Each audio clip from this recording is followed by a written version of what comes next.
আসসালামু আলাইকুম, সবাই কেমন আছেন? চলে আসছি আপনাদের সাথে নতুন একটি অ্যানাদার ব্লগ ভিডিও নিয়ে। তো অনেকদিন যাবৎ অসুস্থতার কারণে সেরকম একটা ভিডিও দেওয়া হয়নি। তো যাই হোক, আমি এবং আইজল অনেক বেশি অসুস্থ ছিলাম। তো আল্লাহর রহমতে এখন আমরা একটু সুস্থ হয়েছি। তো আপনাদের সাথে আজকে অনেক দিন পর একটু মার বাসায় রান্না করতে আসলাম, যেহেতু আম্মু একটু বাহিরে চলে গেছে। তো আজকে আমি আলু বেগুন দিয়ে পোয়া মাছটা রান্না করব। তো সেটার জন্যই প্রথমত পেঁয়াজ ভেজে নিচ্ছিলাম। তো দুই চুলাতে একসাথে রান্না বসায় দিছি। আরেক চুলাতে ওই যে আমি একটু লায়ের ছিলকা ভাজি করব। কারা কারা এই শীতকালের সময় লায়ের ছিলকা ভাজি খান অবশ্যই জানাবেন। তো পোয়া মাছের জন্য আমি প্রথমত পেঁয়াজগুলো ভেজে এখন মশলাগুলো দিয়ে দিব। প্রথমে একটু লবণ, একটু আদা বাটা, তারপর হলুদের গুঁড়ো, মরিচের গুঁড়ো এবং ধনিয়া গুঁড়ো দিয়ে সুন্দর করে একটু তেলের সাথে ভেজে তারপরে কষানোর জন্য পানি দিয়ে দিব। তো এখানে পানি দেওয়ার পর আমি একটু ইসের মশলাটা দিয়ে দিলাম, মানে যে বললাম না ভাজি করব, ভাজির জন্য একটু লবণ আর একদম অল্প এক চিমটির মতো একটু আদা বাটা দিয়ে দিব আর একটু পরিমাণ হলুদ দিয়ে দিব।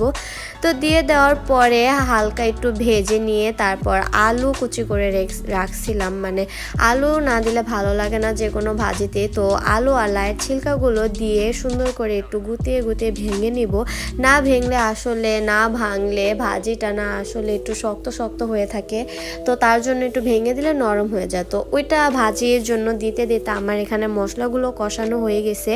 তো তারপরে আমি ভালো করে আলু এবং বেগুনটা দিয়ে দিব। দিয়ে দেওয়ার পর সুন্দর করে কষিয়ে নেব। আসলে একা একা রান্না করতে এবং ভিডিও করতে অনেক বেশি কষ্ট হয়, তো ভিডিওটা অত বেশিও ভালো আসে না। তো আপনারা যদি আমাকে ভালো লাগে এবং আমার ভিডিও ভালো লাগে তো একটা শেয়ার করে দেবেন এবং লাইক ফলো দিয়ে পাশে থাকবেন। তো যাই হোক, এখানে আমি একটু নাড়াচাড়া করে নিয়ে দেখুন সুন্দর করে মশলাটির সাথে আলু বেগুন মিক্সড করে নিছি। নেওয়ার পর এখন ধুয়ে রাখা পোয়া মাছ কিন্তু বেশি একটা কষানো লাগে না, মানে উপরে দিয়ে দিলে পোয়া মাছটা হয়ে যায়। বেশি কষালে মাছটা ভেঙে ভেঙে যাওয়ার সম্ভাবনা বেশি থাকে।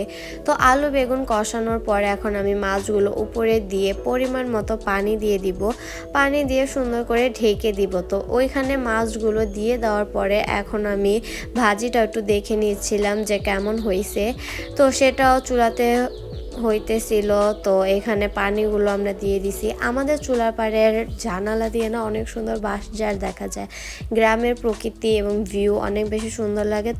তো রান্না করতেও ভালোই লাগে। তো এখানে দেখেন উঠানে আমার মেয়েটা ওয়ার্কারে হাঁটতেছিল। তো সবাই মাশাআল্লাহ বলে দিবেন।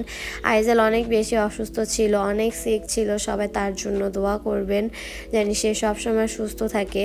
তো এইখানে আমার পোয়া মাছটা রান্না হয়ে গেছে। তো আমরা দুপুরে খাওয়া দাওয়ার পরে বিকাল সময় একটু চকে চলে গেছিলাম, মানে চকে অনেক বেশি রোদ। শীতকালের সময় কিন্তু রোদটা অনেক বেশি ভালো লাগে, গরমকালে অনেক বিরক্ত লাগলেও শীতকালে অনেক ভালো লাগে। তো এইখানে আমার কি পরিমাণ যে খুশি হয় চকে আসলে। তো আমাদের পিছনের চকটা না একটু ভেজা ভেজা ছিল। অনেকেই জানেন বর্ষাকাল যাওয়ার পরে চক শুকানোর পরে এখানে হালু পাওয়া যায়। কারা কারা হালু বুঝেন বা খান অবশ্যই কমেন্ট বক্সে জানিয়ে দিবেন। তো আমরা সবসময় হালু খাই সবসময়। তো আমার একটা ভাতিজি আছে হাফসা, ও সবসময় এনে দেয়। তো এখন সে বাসায় নাই, তো তার জন্য আমার ভাবি চলে গেছিল হালু টোকানোর জন্য। তো সে টোকাচ্ছিল, আমি না আসলে এগুলো কিছুই বুঝি না। তো ভাবি টোকানোর পরে মোটামুটি ভালোই পাইছে। তো সেগুলো কেটে নিয়ে সুন্দর করে ধুয়ে নেবে। সুন্দর করে কেটে বা ধুয়েও নিতে পারেন আপনারা, তারপরে সিদ্ধ করে এই যে দেখেন আমাদের ফাইনালি হয়ে গেছে।